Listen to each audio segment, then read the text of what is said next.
estudando o livro O Evangelho segundo o Espiritismo. Estudando o Evangelho segundo o Espiritismo, continuaremos agora no capítulo 5, Bem-aventurado os aflitos, estudando instruções dos Espíritos. Se fosse um homem de bem, teria morrido. Mensagem do Espírito de Fenelon, na cidade de Sens, no ano de 1861. Se fosse um homem de bem, teria morrido. No item 22. Mas, Zé Pequeno, espera aí, deixa eu te contar uma história antes da gente estudar esse texto. Pois não, João Grandão. Está com a palavra. Que história que você tem interessante para nos contar? Zé Pequeno, você ficou sabendo do acidente que teve a semana passada ali perto da ponte? Uai, não fiquei sabendo. Esse acidente, aliás, a semana passada eu não estava aqui, eu estava viajando. Não, mas, Zé Pequeno, você conhece as pessoas que estavam no acidente? Uai, quem são elas? Uai, é o Zé Ruela e o Mané da Paz. Não sei, não tô lembrado. Uai, o Zé Ruela, aquele que mora naquela ruinha lá abaixo da praça, perto do córrego. É, o Zé Ruela, aquele que não vale uma ruela enferrujada. Aquele cara que vive só brigando, os vizinhos não gostam dele. Ele bate na mulher, de vez em quando tá preso. É preguiçoso. Ué, mas preguiçoso, é casado e...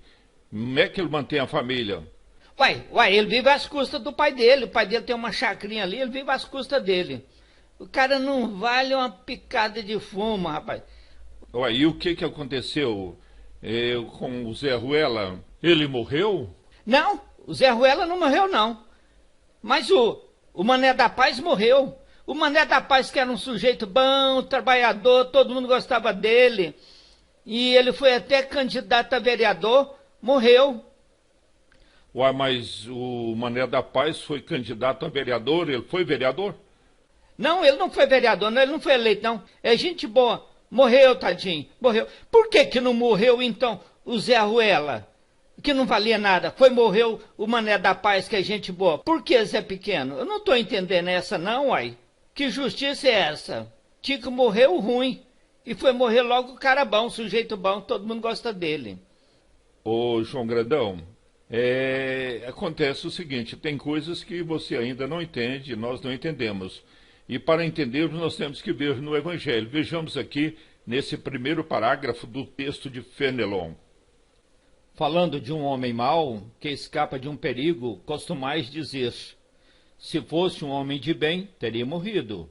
Pois bem, assim falando dizeis uma verdade, pois com efeito, muito a miúde ou sempre sucede dar Deus a um espírito de progresso ainda incipiente, quer dizer, dar Deus a um espírito de progresso ainda no início, prova mais longa, do que a um bom que, por prêmio do seu mérito, receberá a graça de ter tão curta quanto possível a sua aprovação.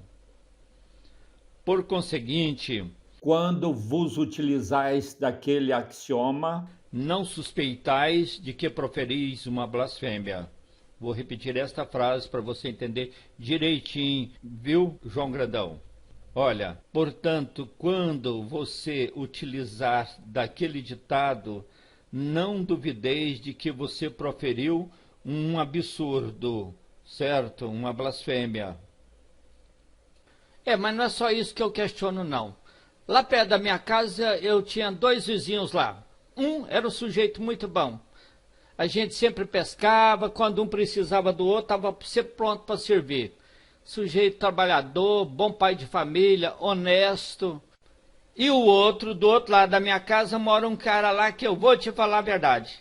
Não presta pra nada. Ô sujeitinho vagabundo, preguiçoso. Se ele te comprar uma coisa ou tomar uma coisa emprestada sua, pode esquecer, não paga nem fogo na roupa. Você não ia te ver que, esses dias passados, O meu vizinho, sujeito bom, morreu. Morreu. Antes fosse aquele outro que não presta. Antes fosse ele. Ô, João Grandão, vamos ver mais um pedaço do Evangelho para você entender essas questões. Se morre um homem de bem, cujo vizinho é mau homem, logo observais, antes fosse este, enunciais uma enormidade, enunciais uma crueldade, porquanto aquele que parte concluiu a sua tarefa, e o que fica talvez não haja principiado a sua. Ou seja, você falou uma crueldade, porque aquele que partiu talvez já cumpriu a sua tarefa, ele era boa pessoa, tudo beleza, já venceu o seu tempo aqui. Agora, o que ficou talvez esteja começando a sua tarefa, por isso ele não morreu. Por isso, então, ele é uma pessoa de pouca experiência, tem uma atitudes ainda de uma pessoa má, tem um comportamento que ele precisa de aprender muito ainda com a vida, por isso ele não morreu. Por que, então, havereis de querer que ao mal faltasse tempo para terminá-la e que o outro permanecesse preso à gleba terrestre?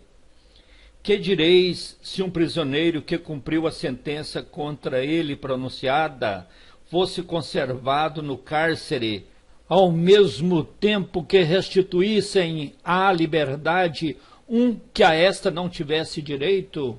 Esta interrogação, João Grandão, está questionando o seguinte: quando tem um preso que cumpriu com a sua pena, que venceu seu tempo, mas que ele continue preso, e poderá ter um outro preso que foi condenado por algum tempo, por um período, e de repente der a liberdade para ele antes.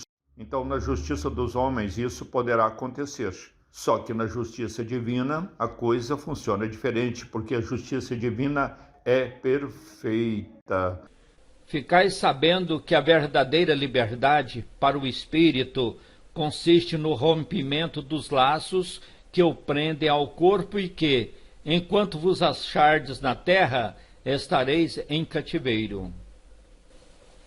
Zé Pequeno, é difícil de entender, né? Só o Evangelho mesmo para explicar para nós. Só o Evangelho segundo o Espiritismo. Ô, João Grandão, e eu ainda digo mais, aqui este último parágrafo, Fenelon nos mostra que nós temos mania de censurar, de falar de coisas que nós não entendemos, e que por muitas das vezes achamos até Deus injusto por interpretarmos as coisas de forma errada. Vejamos aqui este último parágrafo.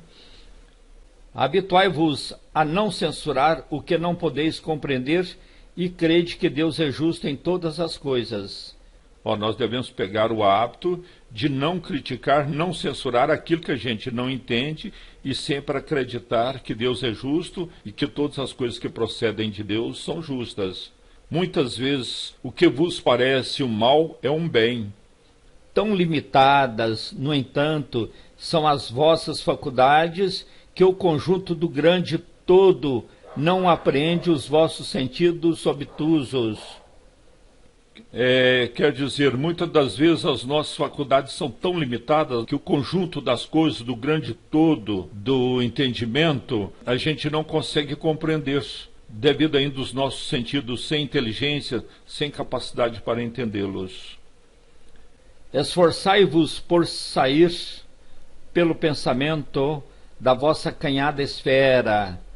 Quer dizer, isto é, deve esforçar para sair pelo pensamento do vosso acanhado mundo de entendimento, de compreensão.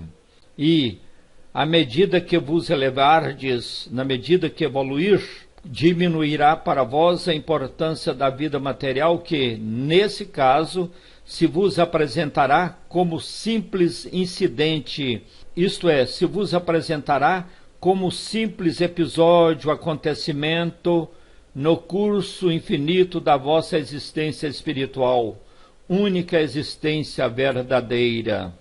Entendeu, João Grandão?